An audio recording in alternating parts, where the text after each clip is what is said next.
Teman-teman sekalian, kita ini sebagai orang beriman tahu dunia ini akan dilaluin. Kita tidak akan berlama-lama di sini. Jangan sampai dunia ini menjadi target utama. Berantem gara-gara tanah, berebutan karena warisan, berebutan karena jabatan, kadang-kadang berebutan hanya karena masalah pasangan hidup.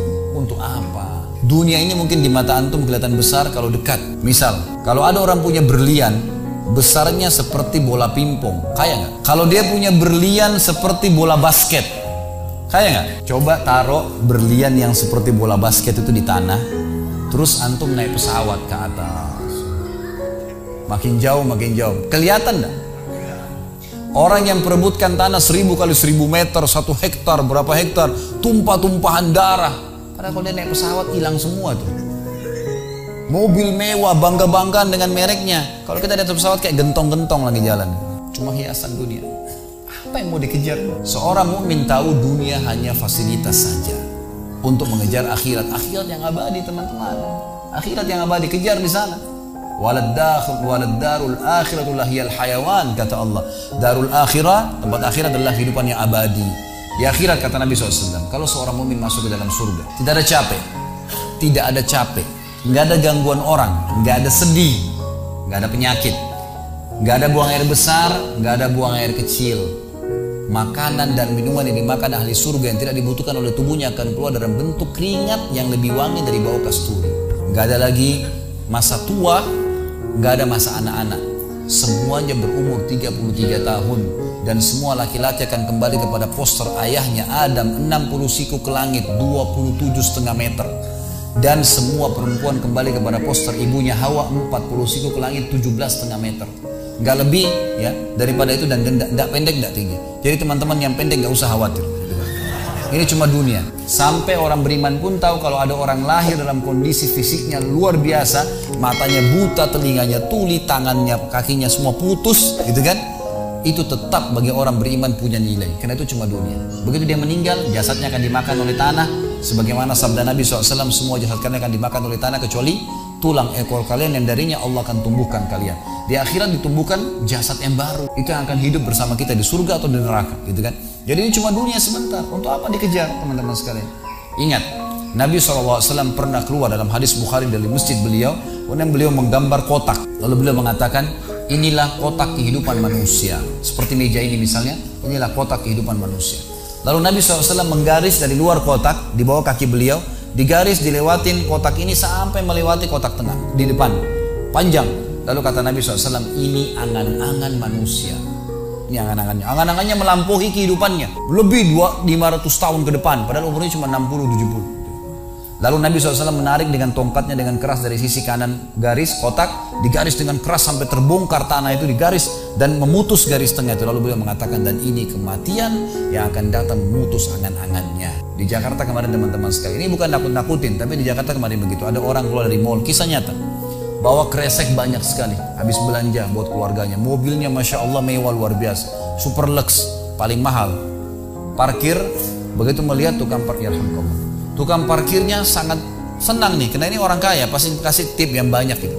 Naik di mobilnya, di starter mobil, tidak pakai supir kebetulan, dia nyalain, mobil di depan ada, mobil di belakang ada, gitu. Jadi terhimpit. Tiba-tiba orang ini tuh starter mobilnya, diinjak gas dengan sangat keras, mundur ke belakang, nabrak mobil di belakang, hancur total. Tukang parkirnya pun tadi jadi marah, Pak, apa nggak lihat, ngambil marah-marah. Tapi anehnya orang ini gasnya terus kencang, wah, gitu ribut, gitu kan. Maka tukang parkir curiga, dibuka pintu, orang itu sudah meninggal dunia. Teman-teman sekalian, pernah nggak orang ini berpikir dia akan mati pada saat keluar dari mall? Kalau dia tahu dia tidak bakal keluar ke mall tuh. Di depan mata saya pernah ada orang meninggal di rumah sakit ayah saya. Kebetulan di Makassar beliau punya rumah sakit, dan itu di pinggir jalan raya. Sore hari, subhanallah, ada anak muda. Saya pas lagi di teras lantai 2 rumah ayah saya itu kelihatan jalan raya. Jadi kelihatan orang kejadian ini. Ada anak muda lagi pakai motor, waktu itu motor baru dia jalan. Jadi jalurnya 2 jalur gitu kan. Rupanya motor ini motor itu dari arah sana, kemudian di sini ada mobil pick up yang pelan jalannya gitu, ada mobil truk pelan jalannya.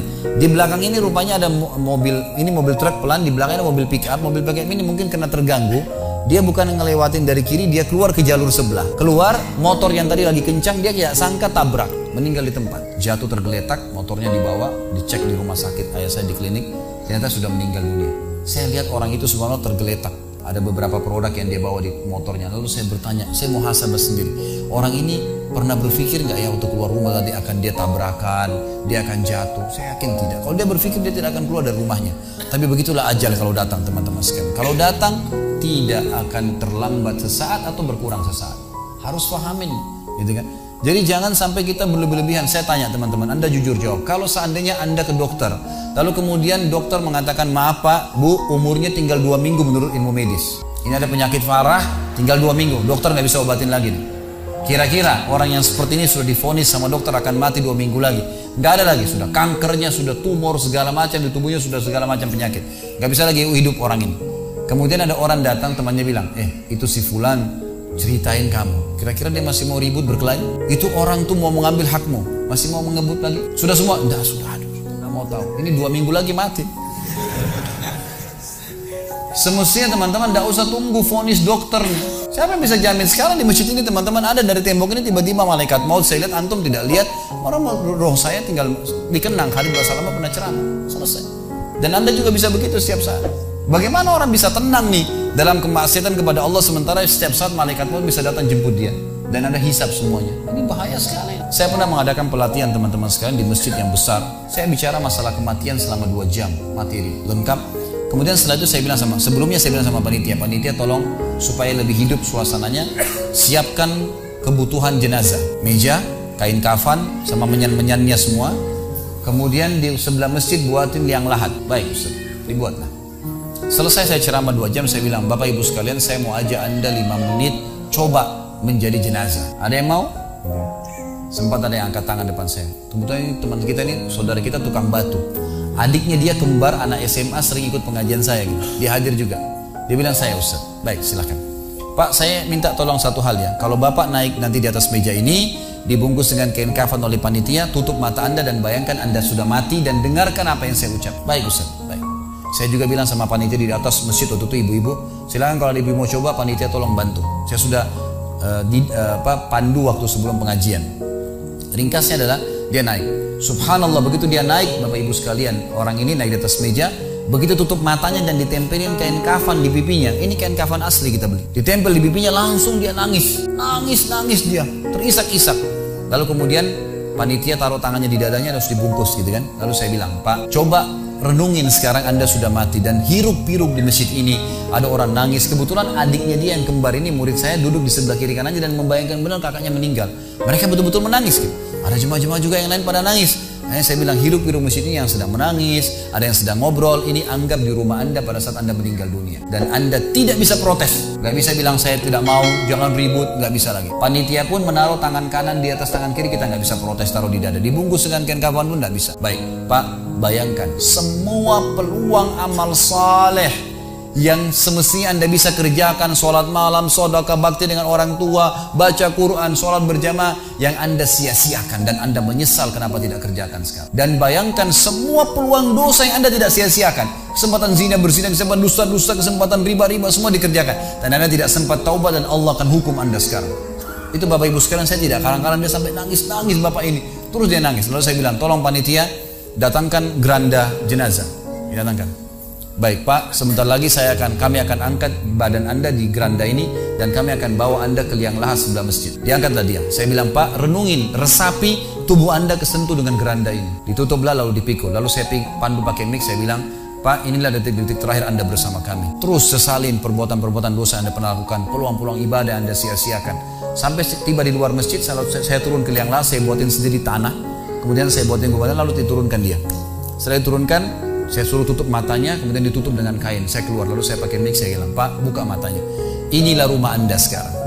Walaupun rumah Anda 1000 kali 1000 meter di dunia, kembali ke 1 kali 2 meter. Ini tempat Anda sekarang. Dan sebentar lagi malaikat akan datang menanyakan kepada Anda, berapa mungkin sekitar hitungan detik. Ini semua proses kurang dari 5 menit teman-teman sekalian. Lalu saya bilang, buka. Dibuka kain tersebut. Lalu saya bilang, teman panitia bantu, Bapak ini keluar dia. Waktu dia keluar dari kuburan liang lahat itu teman-teman, sempoyongan. Kayak orang yang sudah pusing itu keluar. Kemudian saya bawa ke masjid, saya pegang tangannya masuk ke masjid, duduk. Lalu saya kasih mic, Pak, tolong ceritakan pengalamannya kepada jemaah jadi jenazah 5 menit. Itu dia pegang mic, gemetaran, Ustaz, saya tobat, saya durhaka sama orang tua, saya nggak sholat, saya begini. Ini dia lupain, ada ribuan jemaah depannya nih, dia nangis-nangis. sebutin semua kesalahannya. Semua pada banyak ikut nangis. Dia kayak orang ketakutan betul, gitu kan? Baik, selesai. Saya panggil siapa lagi yang mau coba? 2, 3, 4 orang. Rata-rata semua begitu keadaannya, gitu kan? Alhamdulillah mereka sadar seketika pada saat itu. Lalu kemudian saya bilang, penutupan, ada bahkan ibu-ibu yang coba di atas pingsan, ibu itu. Kita bukan nakut-nakutin, tapi memang saya praktekin. Lalu saya bilang begini, bahwasanya ini hanya praktek jadi jenazah. Tapi ini ya akan datang satu waktu Anda dibungkus kain kafan tidak bisa kembali lagi. Sekarang masih bisa kembali beramal soleh. Dan ini pernah diperingatkan oleh Hasan Basri rahimahullah. Beliau pernah ngantar jenazah diikuti oleh seseorang. Lalu Hasan Basri tanya, wahai fulan, kalau seandainya jenazah ini tiba-tiba hidup sekarang, apa yang dia kerjakan? Kata orang ini, tentu dia akan sholat, dia akan puasa, dia akan ngaji, dia akan kerjakan ibadah-ibadah. Kata Hasan Basri, kenapa? Dia bilang karena dia sudah mati, dia tahu nilainya ibadah itu. Kata Hasan Basri, yang kau ucapkan benar, tapi di depan matamu ini tidak bisa hidup lagi. Kamu sekarang masih hidup, kerjakan seperti dia kalau dia hidup. Ingat teman-teman, pujian teman, ancaman teman, atau orang sekitar kita, hanya sepanjang lidahnya. Kamu hebat ya, kamu kaya ya, kamu gagah ya, kamu cantik ya, sepanjang lidahnya demi Allah. Mau apa itu? Apa yang mau direbut? Orang-orang setengah mati sholat malam sejam 2 jam, besok ceritain ke orang hanya butuh pujian sepanjang lidah dia. Untuk apa? Teman-teman yang suka riak nih, saya ajarin caranya gampang. Kalau Anda besok pagi mau cerita kepada teman-teman Anda di kantor atau tempat, saya tadi malam sholat malam, gak usah tunggu besok pagi setengah mati, ngantuk-ngantuk nanti malam bangun. Jam 2 malam sebentar datangin rumah teman yang jadi target, ketok pintunya, nih saya mau sholat, lihat ya, selesai, gitu kan. Untuk apa nunggu besok setengah mati, gitu kan? Gak ada gunanya riak, pujian orang sepanjang lidahnya, jangan, gitu kan? Gak ada gunanya. Jadi teman-teman sekalian, sadarilah mati akan datang dan jadilah seperti Bilal radhiyallahu anhu, sahabat Nabi yang mulia. Waktu ditanya, ma ra'yuka bil maut? Apa pendapat anda dengan kematian? Kata beliau, marhaban bil maut, selamat datang kematian. Apa yang saya mau takutin? Apa yang dia mau takutin kalau selama hidupnya dari bangun tidur sampai tidur semua ketaatan? Pastilah terbalik, orang rindu, gitu kan? Orang mukmin itu rindu. Waktu terjadi perang Yarmuk tahun 14 Hijriah, waktu itu dipimpin oleh Khalid bin Walid dengan di situ di dalam pasukan ada Sa'id bin Zaid. Sa'id bin Zaid salah satu dijamin masuk surga. Ceritanya, jadi kata Sa'id bin Zaid, waktu kami berhadapan dengan pasukan Bizantium, Romawi, Nasrani ini, mereka jumlahnya 120.000 orang, dipimpin oleh pendeta-pendeta dengan salib-salib yang besar dari emas. Lalu mereka memukul pedang-pedang mereka di perisai mereka sambil melantunkan yel-yel mereka sehingga membuat kami pun sempat nyali kami ciut, gitu kata Sa'id bin Zaid. Lalu subhanallah, datanglah Abu Ubaidah bin Jarrah, pimpinan perang yang lain, mengatakan, ya muslimin, beginilah, begitulah, semangatlah, pahala jihad disampaikan. Lalu tiba-tiba ada satu orang yang membakar semangat kami. Satu orang, dia datang mengatakan, wahai Abu Ubaidah, pimpinannya, wahai Abu Ubaidah, saya sekarang sudah tidak sabar, mau mati syahid, saya mau masuk sekarang ke sana. Gitu kan? Ada pesanmu untuk Rasulullah SAW? Ada pesan tidak untuk Nabi? Saya sudah tahu saya akan mati nih. Kata Abu Ubaidah, sampaikan salam kami dan kami memperjuangkan agamanya. Orang itu pun masuk ke pasar, ke musuh sendirian, menembus musuh tersebut sampai mati syahid. Kata Sa'id bin Zaid, waktu saya lihat semangatnya orang tersebut dan tahu yakin dengan janji Allah benar, maka saya loncat dari kuda saya lalu saya tunduk, kemudian saya membaca Allahu Akbar, lalu saya menyerang musuh. Semenjak itu rasa takut saya hilang dan akhirnya kami memenangkan peperangan. Jadi memang teman-teman sekalian, mati itu akan dilalui. Dan memang mati sebuah pintu, kita harus laluin. Tanpa mati tidak bisa.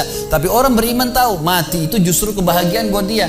Karena semua yang bertahun-tahun dia kerjakan, dia akan panen di sana. Semua kehidupan abadi ada di sana, maka dia rindu dengan mati. Tidak perlu takut, gitu kan? Toh akan datang.